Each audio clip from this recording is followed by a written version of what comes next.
Have you ever felt like someone was silently competing with you for a love you thought was yours alone? I did, and it turned my life into something I never could have imagined. This is my story. My name is Kira Hodge. I was 17 at the time, and my life seemed pretty perfect, at least on the outside. My dad, Gunnar McCarthy, was my world. He wasn't just my father. He was my cheerleader, my safe place, and my biggest supporter. He'd always told me how proud he was of me, especially about my grades. I was at the top of my class, aiming for a scholarship to my dream school. Life felt stable, happy, until it wasn't. My mom, Milani Rowland, and my dad had split up a few years before. They'd been fighting a lot, over money, over little things that stacked up over time. I guess they both thought starting over would make things better. My dad ended up meeting someone new not long after. That someone was Raina Barrett. Raina was a lot. She was charming when she wanted to be, but underneath her polished smile was something colder. She had 2 kids from her previous marriage, and from the moment she entered our lives, it was clear she wanted all of my dad's attention. At first, I tried to give her the benefit of the doubt. I told myself, maybe she's just trying to settle into her new life. But it didn't take long to realize she wasn't interested in settling. She wanted control. Dad married her after dating for a year. He was so happy, so convinced she was the perfect partner. I couldn't bring myself to ruin that for him, even when I started to notice how different things became. Raina wasn't shy about showing how much she disliked me. She'd make passive-aggressive comments at dinner about how I was spoiled, or how I had too much handed to me. Her words always had a way of stinging, even when she said them with a laugh. But the real problem wasn't what she said, it was what she did. She had this way of pulling my dad's focus away from me, piece by piece. Family movie nights turned into nights where her kids got to pick the movie while I got a seat at the far end of the couch. Father-daughter weekends became family bonding trips, where I felt like an outsider. It was small at first, almost invisible, but the gap between me and my dad kept growing, and I knew it wasn't accidental. Raina's jealousy wasn't just about me being the daughter who'd been here first. It was deeper than that. My dad loved me openly, in a way he didn't always show toward her kids. I didn't realize how much that would bother her until it was too late. Before we dive deeper into this story, I want to take a moment to ask you to subscribe to this channel, like this video, and share it with anyone who might need to hear it. Stories like mine deserve to be heard, and your support helps make that possible. Now let's continue. I thought about speaking up so many times, but every time I tried, it felt like no one was listening. I mean, how do you convince someone the person they love is slowly tearing their family apart? Looking back, there were so many moments I wished my dad had stepped in, but he didn't. Maybe he didn't see it, or maybe he didn't want to. Either way, it left me feeling completely alone. There was this one time. It's burned into my memory. Raina had been in one of her moods all day. Everything I did seemed to annoy her. I loaded the dishwasher. You can't even do that right. I offered to cook dinner. Oh, don't bother, I'll just fix it after you ruin it. I was used to her being like this, but what happened next still shocks me. She'd been yelling at me over something trivial, like forgetting to put away the milk, and I was just done. I said something back, probably something like, "Why do you always have to make me feel like this?" I barely got the words out before she stormed into the next room, grabbed her phone, and dialed 911. So she told them I'd been screaming at her, threatening her, and that she was afraid for her safety. I couldn't believe what I was hearing. I'd been standing there, hands shaking, not even raising my voice. When the police showed up, I didn't know what to say. Thankfully, they didn't take her seriously that time, but I still had to deal with the shame of them being there, asking me questions, treating me like I was dangerous. And my dad? He just stood there. He didn't defend me. He didn't call her out for lying, he just told me to calm down and go to my room. I remember crying into my pillow that night, feeling like I didn't belong in my own home anymore. But that wasn't the only time. Raina had this way of twisting things to make me look like the bad guy. If something went missing in the house, she'd say I must have taken it. When her kids got in trouble at school, she'd somehow blame me like I was a bad influence. She even told my dad once that I had been sneaking boys into the house, something that wasn't just untrue, but completely against my character. And each time, my dad would give me that disappointed look, the one that broke my heart because it meant he was believing her. I used to think, why can't he see through her? Why doesn't he know me better than this? But no matter how hard I tried to explain, it felt like I was talking to a wall. I think part of him just wanted peace, even if it meant letting Raina control the narrative. And she knew that. She played on his need to avoid conflict, using it to wedge herself further between us. One time, she took things even further. I'd been saving money from babysitting gigs to buy a laptop for college applications. I was so proud of what I'd saved. It took months. Then, one day, the money was gone. I searched everywhere, convinced I'd misplaced it. When I finally broke down and asked my dad if he'd seen it, Raina chimed in before he could answer. "Oh, Kira, maybe you spent it and forgot," she said, smiling that fake smile of hers. I knew she'd taken it. I could feel it in my gut. But what could I do? Accuse her without proof? My dad would have just sided with her anyway. These little things, they piled up. Each lie, each manipulation, each time my dad chose to stay quiet. It all built this wall between us. I wasn't just losing him. I was losing my sense of safety, my sense of home. By now, I'd learned to expect the worst from Raina. She thrived on control and chaos, and if she couldn't get to me one way, she'd find another. But nothing could have prepared me for what she did next. It was calculated, cruel, and designed to break me. It all started with something small, as it always did. Raina's kids were struggling in school, and my dad had mentioned how proud he was of me for tutoring them. I guess that didn't sit well with her. She hated the idea of me being the golden child. It wasn't just about jealousy anymore. It was personal. I think she saw me as a threat to the perfect little family she was trying to build. One day, out of nowhere, she invited me to a neighborhood barbecue. That should have been my first red flag. Raina never included me in anything unless it served her purpose. But she played it off so well, saying, "Your dad thinks it'd be good for you to meet some of the other kids your age around here." She even smiled, like she was doing me some kind of favor. I didn't want to go, but Dad chimed in, urging me to give it a shot. So, I reluctantly agreed. At first, it seemed innocent enough. She introduced me to some of the kids there, a group of older guys mostly. They were polite but distant, and I couldn't shake the feeling that something was off. Raina, of course, was all smiles, watching from across the yard like she'd just orchestrated a masterpiece. Then it happened. One of the guys, Brennan Spears, suddenly pointed to my purse, which I'd left on the table. "Hey, is that yours?" he asked. Before I could answer, he pulled out a small bottle and held it up for everyone to see. It was alcohol, something I'd never even touched in my life. "Look at this, she's sneaking drinks to the party," he shouted. Everyone turned to look at me, their expressions ranging from shock to judgment. I tried to explain, "That's not mine. I don't even drink." But no one believed me. The other kids started laughing, calling me names and whispering behind their hands. And there was Raina standing in the corner with this smug, satisfied look on her face. She didn't say a word. She didn't have to. The damage was done. It didn't stop there. Someone must have told their parents because before I knew it, the host came over and demanded I leave. I was mortified, humiliated beyond words. As I walked out, I heard Raina's voice, loud enough for everyone to hear. "I'm so sorry about Kira. She's been acting out a lot lately. We're trying to get her back on track." That's when it hit me. This wasn't an accident. She set the whole thing up just to embarrass me. I went home that night, half expecting my dad to be furious about what had happened. But when I told him my side of the story, he just sighed and said, "Why would she lie about this, Kira?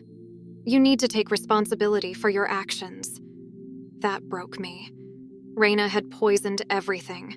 My reputation, my friendships, and now my dad's trust in me. I didn't even argue after that. What was the point? She had everyone fooled, and I was the only one who could see the truth. And that's when I realized she didn't just want me out of the way.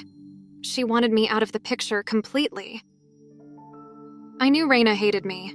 I knew she wanted me gone, but I never thought she'd go as far as she did. That night wasn't just about humiliation. It was about breaking me entirely. It's something I still struggle to talk about, but I need to share it. Maybe someone else out there will find the strength to stand up to people like her. Raina was unusually pleasant that day. She said there was a party I should attend, one she claimed my dad thought would help me be more social. She even offered to drive me there, which in hindsight should have been a huge red flag. But I wanted to avoid an argument, and my dad encouraged me to go. "It'll be good for you," he said. I trusted him. So I agreed. The house was eerily quiet when we arrived. No music, no chatter, just a dimly lit room and two men sitting on the couch. They looked older, mid-20s maybe, and their eyes lit up when they saw me in a way that made my stomach turn. "Kira, meet Silas Barton and Seth Castaneda," Raina said with a smile that didn't reach her eyes. "I'll pick you up in an hour. Have fun." And with that, she walked out, locking the door behind her. I turned to the men, trying to stay calm. "What's going on?" I asked, my voice shaking. Seth smirked, standing up and slowly walking toward me. "We just want to get to know you better," he said, his tone dripping with something that made my skin crawl. I backed away, my heart pounding, but Silas blocked my path. "Relax," he said. "Raina said you're into this kind of thing." I froze. Into this kind of thing? What had Raina told them? My chest tightened as I realized she'd set this up, not just to humiliate me, but to hurt me. Before I could react, Silas grabbed my arm and shoved me onto the couch. "You don't have to make this hard," he said, pinning me down while Seth sat beside me, grinning like this was some kind of game. I screamed, kicking and struggling, but they were stronger. Seth grabbed my wrist, twisting it until I stopped fighting. The pain shot through me like fire, and tears blurred my vision. They forced themselves on me, their hands everywhere they shouldn't be. I begged them to stop, but they just laughed. "Raina said you'd act like this," Silas muttered, his grip tightening. I felt trapped, powerless, like I was drowning in fear and disgust. In the chaos, I noticed a camera on the wall, its red light blinking. Desperation gave me strength, and I blurted out the first excuse I could think of. "I need the bathroom," I said, my voice trembling. "Please, just let me go to the bathroom." They exchanged glances, then laughed. "Fine," Seth said. "But don't try anything stupid." Silas shoved me toward the hallway, and I stumbled, my legs barely supporting me. My body ached, and I could still feel their hands on me as I made my way to the bathroom. I locked the door behind me, my hands shaking as I pulled out my phone. I texted Dana, my best friend. "Help! Call police!" I could barely type the words, my fingers trembling so much I almost dropped the phone. Silas started pounding on the door, yelling for me to come out. Seth joined in, his voice slurring threats. I felt trapped. But I noticed something, a smudge on the door from where Silas had pushed me. Evidence. They were leaving evidence. As I hit send on the text, I heard Seth say, "The camera. We need to delete the footage." My heart leapt. The camera had captured everything. Their faces, their actions, the way they forced themselves on me. I clung to that thought as my lifeline. Dana called 911 immediately, and within minutes, though it felt like hours, I heard the sirens. The men panicked, shouting over each other as they tried to figure out what to do. I stayed locked in the bathroom, clutching my phone, barely breathing as I listened to them scramble. The police stormed in just as Raina returned. Her face went pale as the officers restrained Silas and Seth. "What's going on?" she demanded, her voice sharp. But the officers weren't listening to her. They'd already seen the footage from the camera. The evidence was damning. The smudges, the bruises on my arms, the video. It all painted a picture Raina couldn't deny. As they cuffed Raina, she tried to lie her way out of it. "I didn't know this would happen," she cried. But the footage told a different story. She'd orchestrated everything, from luring me to the house to giving those men the green light to hurt me.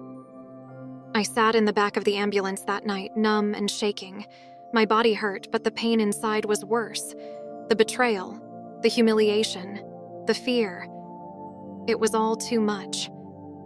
My dad arrived shortly after, and for the first time, I saw real fear in his eyes. "Kira, I'm so sorry," he said, over and over. But I couldn't bring myself to answer. There were no words for what I was feeling. That night changed me forever.